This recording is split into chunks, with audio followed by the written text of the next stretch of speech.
If you grew up in the 80s or 90s, the idea of cutting your own hair probably evokes images of either a bowl cut, terrible bangs, or a bald head that listening to too much Onyx convinced you looked dope. But in a post-COVID landscape with rampant inflation and trade tariffs looming over our heads, finding ways to save a little money can go a long way. And what if you could actually do it for years to come while still looking as good as ever, all for the price of just a single haircut? Let's talk about it.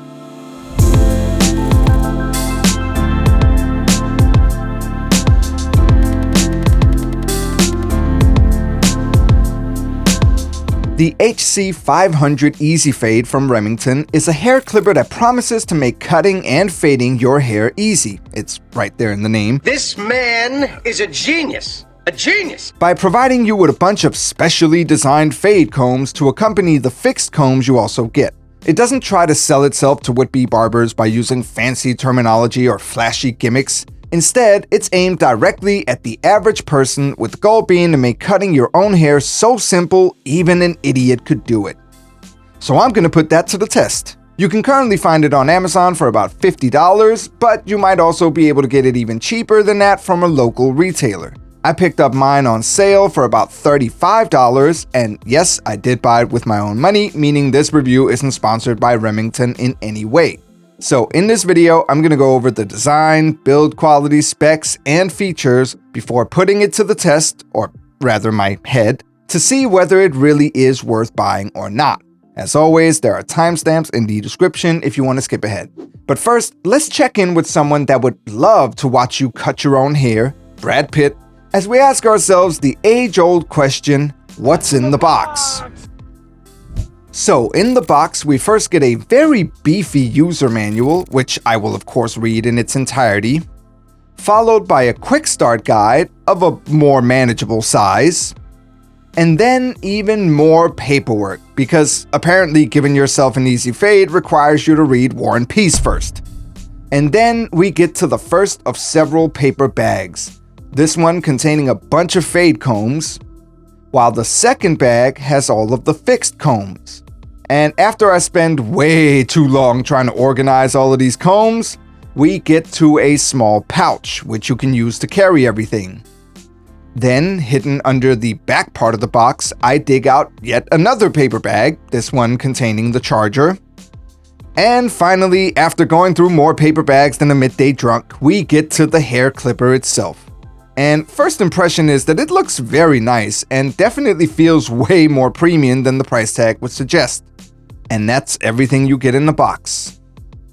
In terms of design, the HC500 sports a simple black, white, and red look that would make MKBHD cry tears of joy.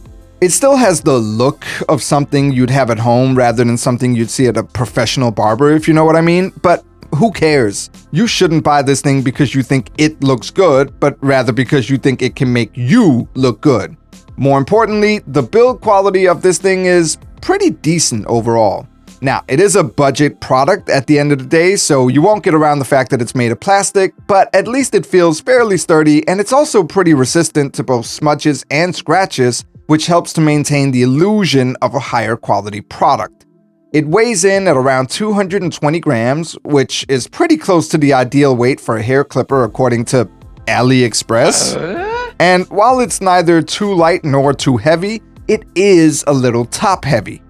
The blades themselves feel good, especially for the price range, but nothing extraordinary, even though they're apparently self-sharpening Japanese-grade steel blades, which makes it sound more like you're about to try to kill Bill rather than trim your hair. As far as specs and features go, I'll put the specs up on the screen now so you can see them. But aside from a few basic amenities such as being cordless and having a taper lever, which you don't always see on home trimmers like these, the main attraction of the Remington Easy Fade is the inclusion of a bunch of specially designed fade combs.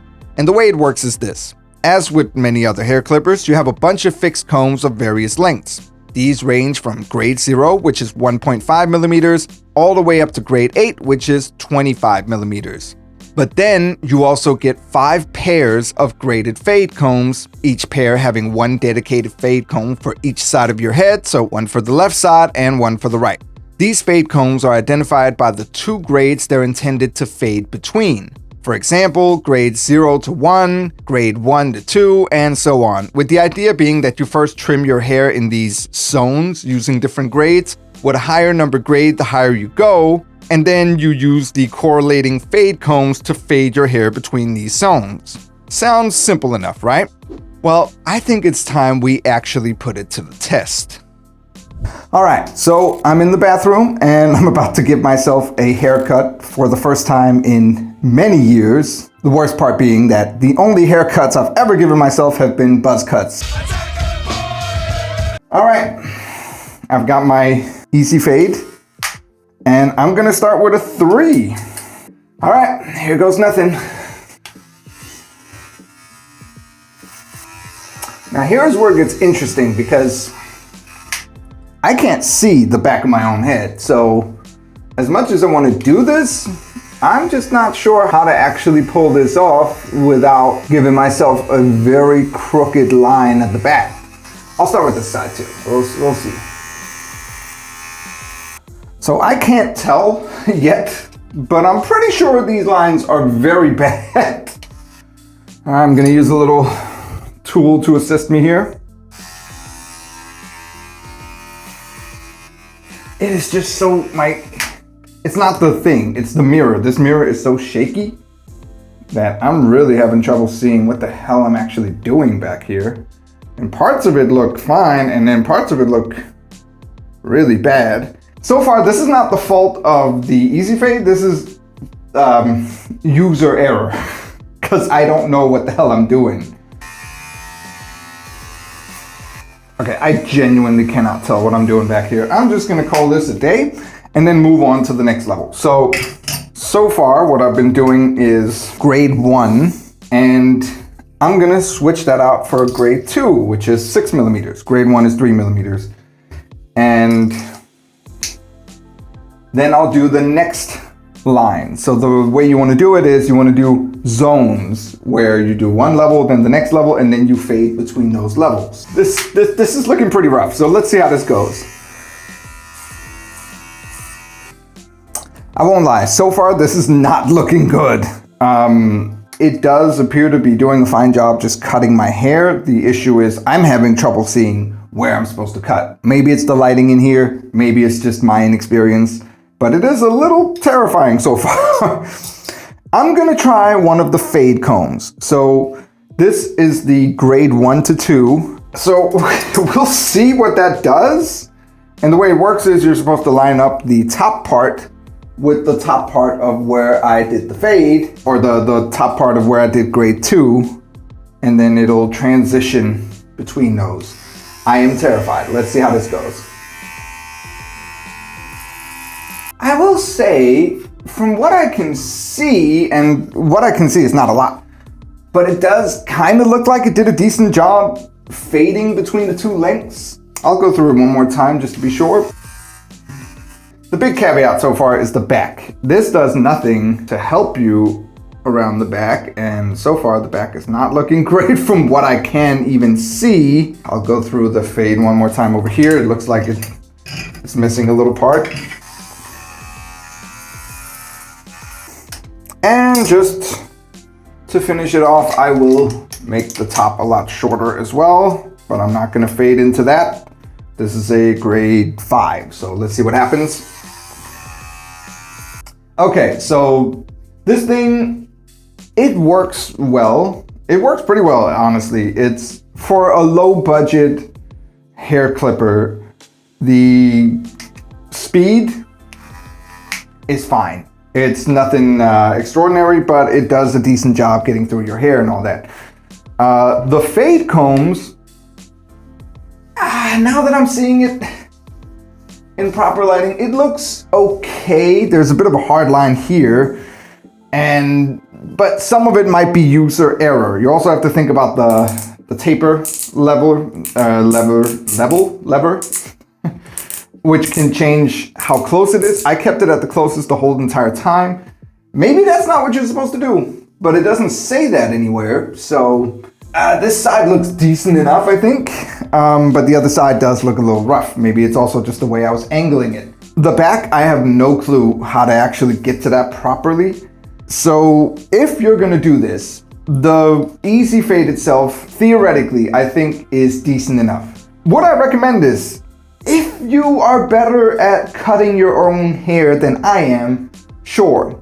Right now, I'm out here looking like a crazy person. I'm gonna have my wife come in and try to salvage this haircut somehow. I think the tool itself is decent enough if you know what you're doing. So yeah, the tool itself, decent. The user might be a bigger tool than the tool itself. All right, so aside from the fact that I couldn't see what the hell I was doing at the back, I didn't feel like the actual fade was really all that faded. So I decided to go back and try one more thing, which was to reattach the grade 1 fixed comb, push the taper lever all the way back to create a bit more distance, think of it as adding half a grade to your comb, and then went over the line, separating the two lengths one more time, and it made a world of difference. The end result being what you see now, which I think looks pretty good overall. I also had my wife help me out a bit, especially around the back, and I think it turned out great. Just note that if you do buy this thing, you might want to invest in a proper mirror to help you see what you're doing on the far side of your head. Speaking of which, the big question is, should you buy this thing? Well, overall, you have to know what it is you're actually getting here. This thing is not for people who want to cut hair professionally or semi-professionally, and it's also not for those of you who are looking to really invest the time and effort it would take to give yourself a true barber-level haircut at home. If that's what you want, there are better hair clippers out there to fit your needs. Now, it's worth noting that there's also actually a pro version of the Easy Fade, the Remington HC500, which offers a few notable improvements such as better battery life and charging, in case you somehow can't get the job done in 50 minutes, as well as faster cutting performance and being waterproof. I haven't actually tested these for myself, but to be honest, I don't quite see how they would change much of what's the main focus of the Easy Fade, since it's still a very similar looking hair clipper with the exact same fade combs. Look, at the end of the day, you absolutely will get a better result by going to a professional to get your hair cut rather than using this. And if you're truly serious about learning how to do it yourself, this isn't necessarily the best product for you. But if you're okay with having a product that takes you maybe 90% of the way with just a few minutes of work and a fairly easy learning curve, all for the price of one single haircut, then yeah, the Remington HC500 Easy Fade is definitely worth it. That's it for this video. Leave a like if you found it useful in any way, comment down below if there's anything else you'd like me to take a look at in the future, and subscribe for more unbiased tech reviews. I'll see you guys in the next one. Peace out.